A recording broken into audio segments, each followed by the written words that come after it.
या तो किसी समझौते से जन्मे हैं।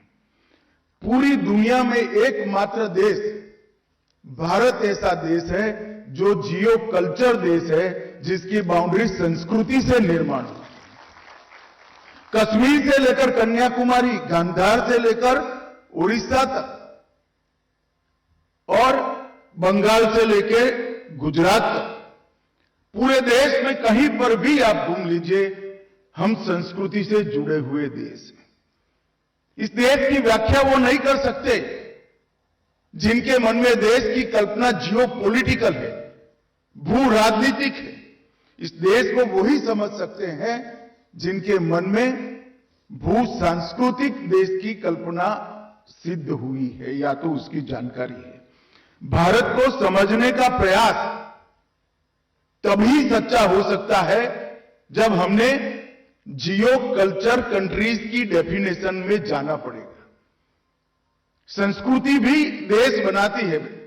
जीवन जीने की पद्धतियां, मान्यता, साहित्य, भाषा, ईश्वर की बारे में कल्पना, मृत्यु के बाद के जीवन की कल्पना, ये सब में हजारों साल के मंथन के बाद जब साम्यता खड़ी होती है, तब जाकर एक जियो कल्चर देश बनता है। और पूरी दुनिया में एक ही देश है जो जियो कल्चर देश है। और मैं मानता हूं जब तक हमारे इतिहासकार और इतिहास के अनुसंधान करने वाली परिषद ये थियोरी को ऐतिहासिक तथ्य के साथ दुनिया के सामने नहीं रखेगी, न केवल भारत, पूरी दुनिया भारत को नहीं समझ पाएगी। भारत को समझना है तो भारतीय दृष्टिकोण से और हमारे देश को जोड़ने वाले तत्वों को समझना पड़ेगा। यही हुआ जम्मू कश्मीर और लद्दाख के इतिहास के साथ। यहां किसने शासन किया, कौन रहा, किसने क्या अनुबंध किया, किसने क्या एग्रीमेंट किया, इसके आधार पर तथ्यों को तोड़ मरोड़ कर कश्मीर कहां था, लद्दाख कहां था, इसकी मीमांसा करना मेरे हिसाब से बेईमानी है। और वो इतिहास को वक्र दृष्टि से देखने वाले इतिहासकार ही कर सकते हैं। स्मृति भ्रंश से दोषित इतिहासकार ही करते हैं जिनकी स्मृति में हमारा गौरवशाली इतिहास है, वो ऐसी गलती नहीं कर सकते। आज इस पुस्तक से ये बात सिद्ध हो गई है कि भारत के कोने कोने में जो संस्कृति, भाषा, हमारी लिपियां, आध्यात्म के विचार, तीर्थ स्थलों की कला, व्यापार और वाणिज्य बिखरा पड़ा है, वो कम से कम 10,000 साल से कश्मीर में उपस्थित था और वहीं से देश के बहुत सारे हिस्से में आया। जब ये बात सिद्ध होती है तो अपने आप कश्मीर का भारत के साथ जुड़ाव का प्रश्न ही बेमानी हो जाता है। लगभग 8,000 साल के पुराने ग्रंथों में से तंवर साहब ने ढूंढ ढूंढ कर कश्मीर का जिक्र निकालकर यहां प्रस्तापित किया है। और जब एक ग्रंथ कश्मीर और झेलम की बात करते हैं तब कोई नहीं कह सकता कि कश्मीर किसका है। कश्मीर भारत का अविभाज्य अंग पहले भी था, आज भी है और हमेशा के लिए रहने वाला। इसको कोई कानून की धाराओं से अलग नहीं कर सकता और अलग करने का प्रयास किया भी था। अंततोगत्वा समय ने वो धारा को ही हटा दिया और सारी बाधाओं को दूर कर दिया। मित्रों, आज इस पुस्तक और इस प्रदर्शनी में कश्मीर, लद्दाख और शैव और बौद्ध धर्म का संबंध बहुत अच्छे तरीके से प्रस्तापित कर दिया है। लिपि, ज्ञान प्रणाली, आध्यात्म और संस्कृति और भाषाएं, इसको भी बहुत अच्छे तरीके से प्रमाणित किया है।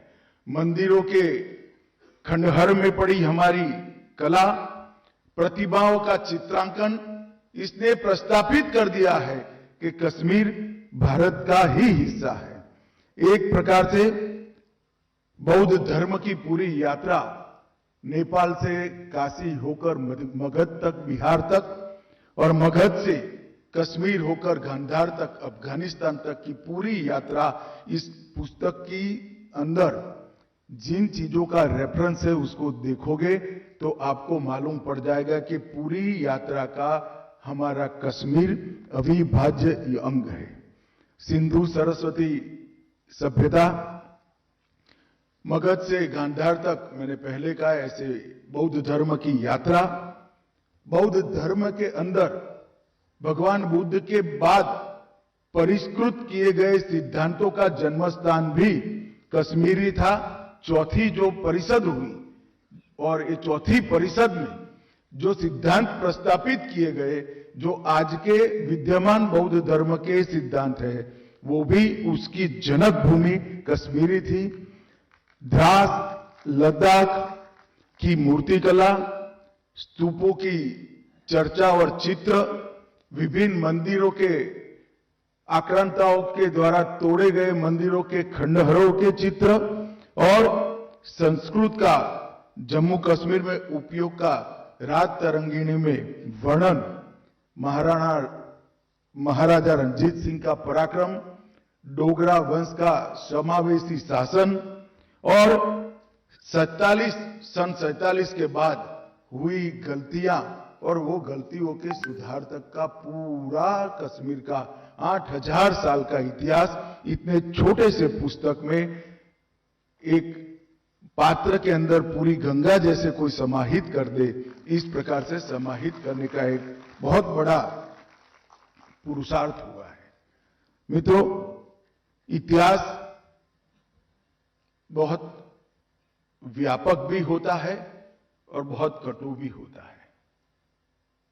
कई सारे ऐतिहासिक संदर्भ ग्रंथों का भी और ऐतिहासिक पुस्तकों का भी मैंने बहुत बारीकी से अध्ययन किया है, मगर मुझे लगता है कि एक कालखंड आया 150 साल का, जिनके इतिहास का मतलब था दिल्ली दरीबे से बिल्ली मारन तक और लुटियन से दिल्ली के जिमखाना तक, यही इतिहास सिमट कर रह गया था। इतिहास यहां बैठकर नहीं लिखा जाता, लोगों के बीच में जाकर इसको समझना पड़ता है, उनकी बोलियों को, इनकी भाषाओं को, इनकी संस्कृति को, इनकी जीवन पद्धति को, जीवन में किस सिद्धांत के प्रति विश्वास है, इसको समझना पड़ता है।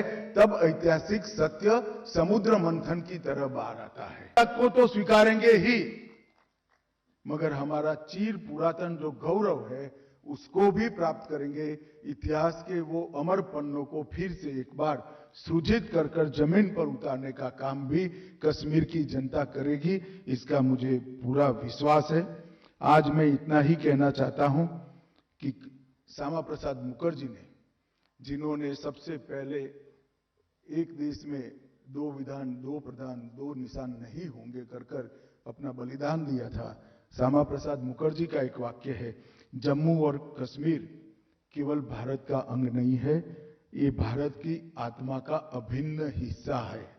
और इस पुस्तक ने ये सिद्ध कर दिया है कि हमारी संस्कृति का अभिन्न हिस्सा जम्मू कश्मीर और लद्दाख है, इसको कोई अब नकार नहीं सकता।